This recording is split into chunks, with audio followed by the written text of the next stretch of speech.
Hi అండి. నమస్తే. Welcome to Suhasini's kitchen. నేను మీ సుహాసిని రెడ్డి. ఈరోజు మన కిచెన్‌లో పెళ్ళిళ్ళలో, ఫంక్షన్‌లో వచ్చేసి కాలీఫ్లవర్ ఫ్రైని చేసి చూపించబోతున్నా. చాలా టేస్టీగా ఉంటుంది కదా! మనకి పెళ్ళిళ్ళలో, ఫంక్షన్‌లో తిన్నప్పుడు వారేమో కొద్దిగానే మనకి ఫ్రైని సర్వ్ చేస్తారు. మనకేమో ఆ ఫ్రైని ఇంకాస్త తినాలనిపిస్తుంది. ఎందుకంటే అంత టేస్టీగా ఉంటుంది. మరి అదే టేస్టీతో ఈరోజు మీకోసం నేను చేసి చూపించబోతున్నా. ఒక్కసారి చూసి ట్రై చేయండి. ఇందుకోసం కాలీఫ్లవర్ ముక్కల్ని చిన్నగా కట్ చేసుకోవాలి. వీడియోలో చూపించిన విధంగా. రెగ్యులర్‌గా మనం కాస్త పెద్దగా ముక్కలుగా కట్ చేసుకుంటాం కదా! కానీ ఇక్కడ మాత్రం ఈ ఫ్రై కోసం చాలా చిన్నగా కట్ చేసేసుకోవాలి. ఇలా కట్ చేసుకున్న ముక్కల్లోకి బాగా మరుగుతున్న నీళ్ళని వేసేసి ఒకసారి బాగా కలిపి మూత పెట్టి 5 నిమిషాల పాటు పక్కన పెట్టుకోవాలి. 5 నిమిషాల తర్వాత మనకి ఇవి కాస్త వేడి తగ్గిపోయి ఉంటాయి కదా! అప్పుడు ఆ నీళ్ళలో నుంచి తీసేసి మరొక బౌల్‌లోకి వేసేసుకోవాలి. నీళ్ళు లేకోకుండా చూసుకోండి. తర్వాత ఇందులోకి ఒక పావు టీ స్పూన్ పసుపును, ఒక హాఫ్ టీ స్పూన్ చిల్లీ పౌడర్‌ని, అలాగే ఒక పావు టీ స్పూన్ ధనియాల పొడిని, ఒక పావు టీ స్పూన్ గరం మసాలాని, రుచికి సరిపడా ఉప్పును, అలాగే ఒక స్పూన్ శనగపిండిని, ఒక స్పూన్ బియ్యపు పిండిని వేసేసుకోవాలి. ఒక స్పూన్ చొప్పున వేసుకున్నామంటే సరిపోతుంది. ఈ మసాలా అంతా కూడా ఈ కాలీఫ్లవర్ ముక్కలు మనకి దాదాపు హాఫ్ కేజీ ఉంటాయండి. దాన్ని బట్టి ఈ మసాలాని వేసేసుకోండి. ఇలా వేసుకున్నాక ఇదంతా కూడా ఈ ముక్కలకి బాగా అంటేలాగా 5 నిమిషాల పాటు బాగా కలపాలి. అప్పుడే ముక్కలకి ఈ మసాలా అంతా కూడా బాగా అంటుకుంటుంది. ఇందులోకి వాటర్ కూడా వేయక్కర్లేదండి. ఆల్రెడీ మనకి తడి ఉంటుంది కాబట్టి ఆ తడే సరిపోతుంది. ఇలా కలిపి పక్కన పెట్టుకోండి. ఇప్పుడు స్టవ్ మీద కడాయి పెట్టుకోండి. అందులోకి ఒక 2, 3 స్పూన్స్ దాకా ఆయిల్ వేసేసుకొని, అందులోకి మనం మసాలా కలిపి పెట్టుకున్న ముక్కల్ని వేసేసుకోండి. ఇలా వేసేసుకొని మంటని లో ఫ్లేమ్‌లోకి, మీడియం ఫ్లేమ్‌లోకి అడ్జస్ట్ చేసుకుంటూ ఈ ముక్కల్ని క్రిస్పీగా అయ్యేంత వరకు వేయించుకోవాలి.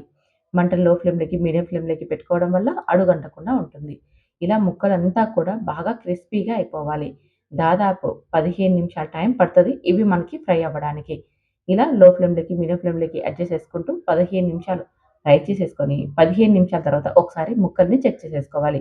మనకి ఇవి ఫ్రై అయిపోయుంటే తినేటప్పుడు చాలా టేస్టీగా ఉంటాయండి. అందుకని ఫ్రై అయిపోయాయో లేదో ఒకసారి ఒక ముక్కని తీసుకొని తిని చూడండి.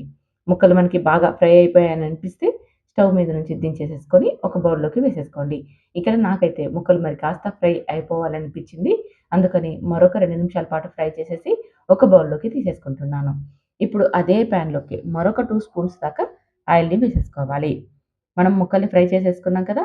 పక్కకు తీసేసుకొని అందులోకి మరి కొద్దిగా ఆయిల్‌ని వేసేసుకొని అందులోకి పొడవుగా కట్ చేసుకున్న ఒక ఉల్లిపాయని వేసేసుకోవాలి. కాస్త పెద్ద సైజు ఉల్లిపాయ అయితే సరిపోతుంది. ఇప్పుడు ఉల్లిపాయ ముక్కలు బాగా ఫ్రై అయిపోయాక ఒక స్పూన్ అల్లం వెల్లుల్లి పేస్ట్‌ని వేసేసుకొని, ఈ అల్లం వెల్లుల్లి పేస్ట్‌ని కూడా ఒక నిమిషం పాటు లో ఫ్లేమ్‌లో వేయించుకోవాలి. ఇది పచ్చివాసన పోయాక ఇప్పుడు ఇందులోకి మనం ఇందాకే వేయించి పెట్టుకున్నాం కదా! కాలీఫ్లవర్ ముక్కల్ని ఇందులోకి వేసేసుకోవాలి. తర్వాత ఇందులోకి ఒక హాఫ్ టీ స్పూన్ దాకా చిల్లీ పౌడర్‌ని వేసేసుకోవాలి. ఆల్రెడీ మనం ఒక హాఫ్ టీ స్పూన్ వేసుకున్నాం. ఇప్పుడు మరొక హాఫ్ టీ స్పూన్ చిల్లీ పౌడర్‌ని వేసుకుంటే సరిపోతుంది. ఈ కాలీఫ్లవర్ ముక్కలనేది మనకి కాస్త చప్పిడిగానే ఉంటాయి కాబట్టి స్పైసీ కాస్త ఎక్కువ వేసుకున్నా సరిపోతుంది. తర్వాత ఒక హాఫ్ టీ స్పూన్ ధనియాల పొడిని, ఒక పావు టీ స్పూన్ గరం మసాలాని వేసేసుకొని ఈ ముక్కలకి ఈ మసాలా అంతా అంటేలాగా బాగా కలుపుతూ మరొక 5 లేదా 10 నిమిషాల పాటు ఫ్రై చేసేసుకోవాలి. మంటను లో ఫ్లేమ్‌లోకి, మీడియం ఫ్లేమ్‌లోకి అడ్జస్ట్ చేసుకుంటూనే ఉండాలి. అప్పుడే మనకి బాగా ఫ్రై అయిపోతాయి. ఒక 5 నిమిషాల తర్వాత ఇందులోకి కొద్దిగా కరివేపాకును, 4 ఎండుమిర్చి ముక్కలు, 4 పచ్చిమిర్చి ముక్కల్ని వేసేసుకోవాలి. ఇలా లాస్ట్‌లో వేసుకోవడం వల్ల ఈ కరివేపాకు ఫ్లేవర్ మనకి బాగా తెలిసిపోతుంది.